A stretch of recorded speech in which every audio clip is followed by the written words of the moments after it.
Bonjour à tous et bienvenue encore une fois sur notre chaîne. Si vous êtes à la recherche des informations, des conseils et des opportunités à l'étranger, vous êtes sur la bonne chaîne. Dans la présente vidéo, je vais répondre aux questions qu'on m'a posées sur mon Instagram. Ce sont des bonnes questions qui vont t'aider toi aussi, qui vont te donner une certaine clarté sur la vie d'étudiant en Chine. Sans tarder, on commence.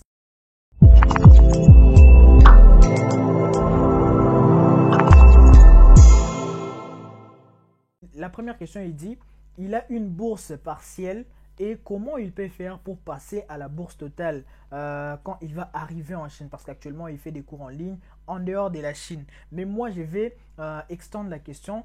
Est-ce qu'il faut seulement être en Chine pour avoir la bourse totale? Est-ce qu'il faut seulement venir en Chine pour passer de la bourse partielle à la bourse totale? Et je vais répondre à ça tout de suite. Quand il a fait son inscription, il a obtenu une bourse partielle. Voilà, donc c'est-à-dire sa première année, il a des frais à payer. Peut-être que ça paye, ça devient un peu cher, mais maintenant on aimerait bien passer à la bourse totale parce que bien sûr, on se rend compte que dans la même université, dans la même classe où tu es, il y a des gens qui ont des bourses totales, il y a des gens qui ont de bourses du gouvernement chinois qui sont même payés, et avoir une bourse partielle comme ça te met pas trop à l'aise. Tu veux aussi passer à la bourse totale. Maintenant, comment tu peux faire? Déjà, ça colle vraiment avec à notre ami qui est dans la même situation que toi. Bon, lui, on lui a proposé de repasser à l'ambassade, je sais pas. Donc, c'était un peu compliqué. Moi-même, j'ai pas compris qu'est-ce qu'il va aller encore faire à l'ambassade, et pourtant, il est déjà inscrit. Donc, du coup, pour vous répondre, en tout cas, vous tous sur la même question, passer à la bourse partielle, parfois, ça sera impossible et parfois, ça sera possible. Pourquoi? Ça sera impossible si dans l'université où vous êtes, il y a pas de proposition de bourse totale, parce qu'il y en a. Je connais une université, par exemple, je peux vous donner le cas de Sanshada Xue, Three Gorge University, dans la ville de Yichang. Dans cette université, il n'y a pas de bourse totale.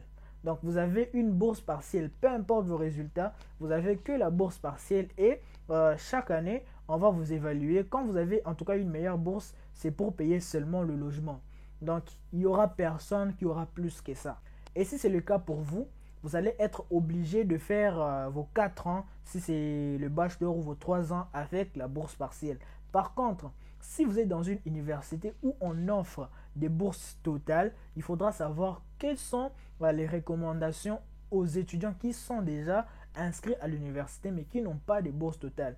Pour certains cas, on va vous exiger d'avoir de bons points, et pour que à la fin de l'année on vous évalue et puis on puisse vous donner une bourse supérieure à celle que vous avez. Donc la seule solution, la seule option qui est pour vous, c'est de travailler dur et de savoir exactement si votre université offre de bourse totale. À vous de voir quelle est votre situation. La deuxième et la troisième question sont presque similaires. Ils demandent après combien d'années on peut choisir de faire sa spécialité. Il a dit que lui, il fait les International Economics and Trade.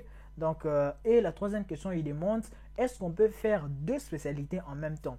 Voilà, ce sont des questions qui collent. Je vais répondre à la fois. Voilà, déjà pour après combien d'années, je pense que quand tu parles de spécialité, c'est-à-dire le master, en tout cas en ma connaissance, je sais que quand tu dois faire une spécialité, c'est quand tu finis le bachelor, tu as déjà une notion générale sur ta filière. Maintenant, après pour le master, tu choisis un point, tu choisis un sujet que tu vas maintenant développer pour le master. En tout cas pour ça, tu dois faire 4 ans si tu as fait un programme en anglais.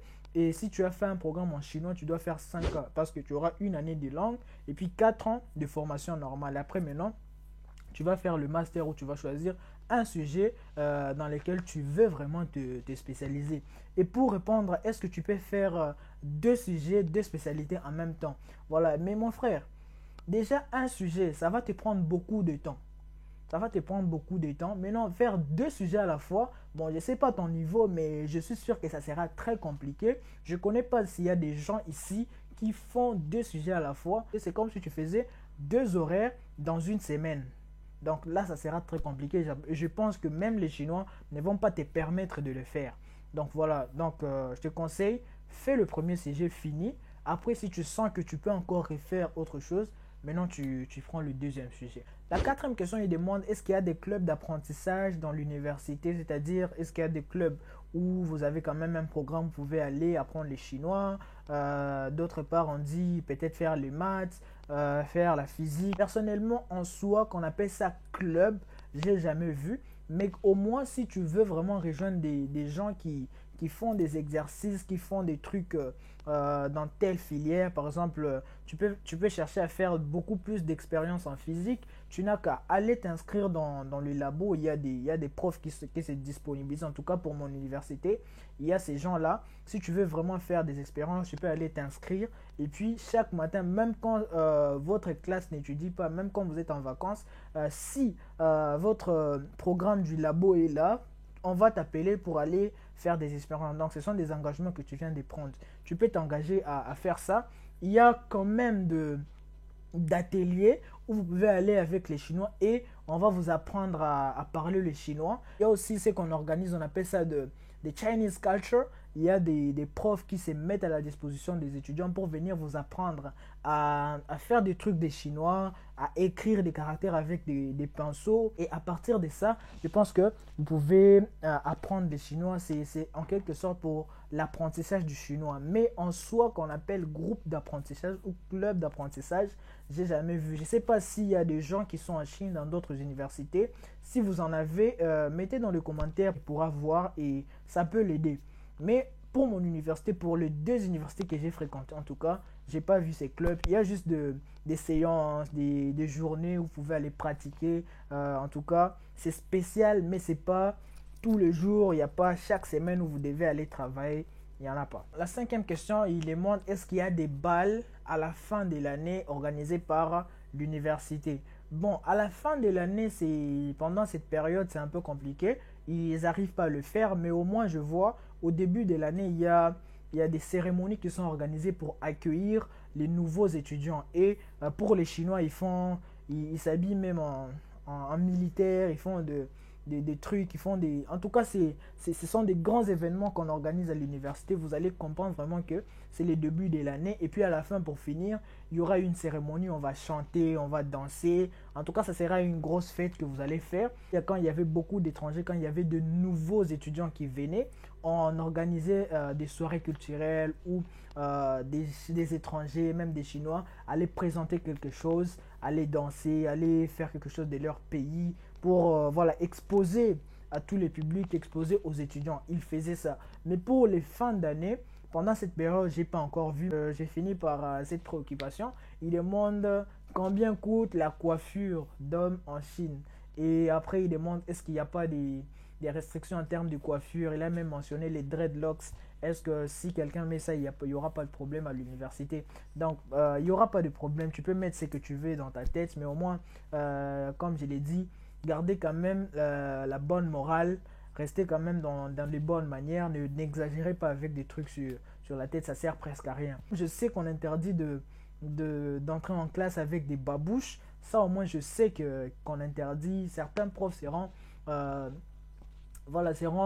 pas stricts avec les étudiants, mais il y a certains qui n'acceptent même pas. Quand tu viens en babouche, tu n'entres pas. Et pour parler de coiffure, pour parler de combien coûte la coiffure, bon, pour mon cas dans mon université, parce qu'il y a des salons de coiffure où les Chinois nous coiffent, pour une coiffure simple, par exemple, pour ma coiffure, on paye 5 $. Ça dépend de la personne qui va te coiffer et des services que toi-même tu demandes. Et puis après, si ce sont les étudiants, il y a des étudiants aussi, si vous savez coiffer, c'est aussi un business pour vous.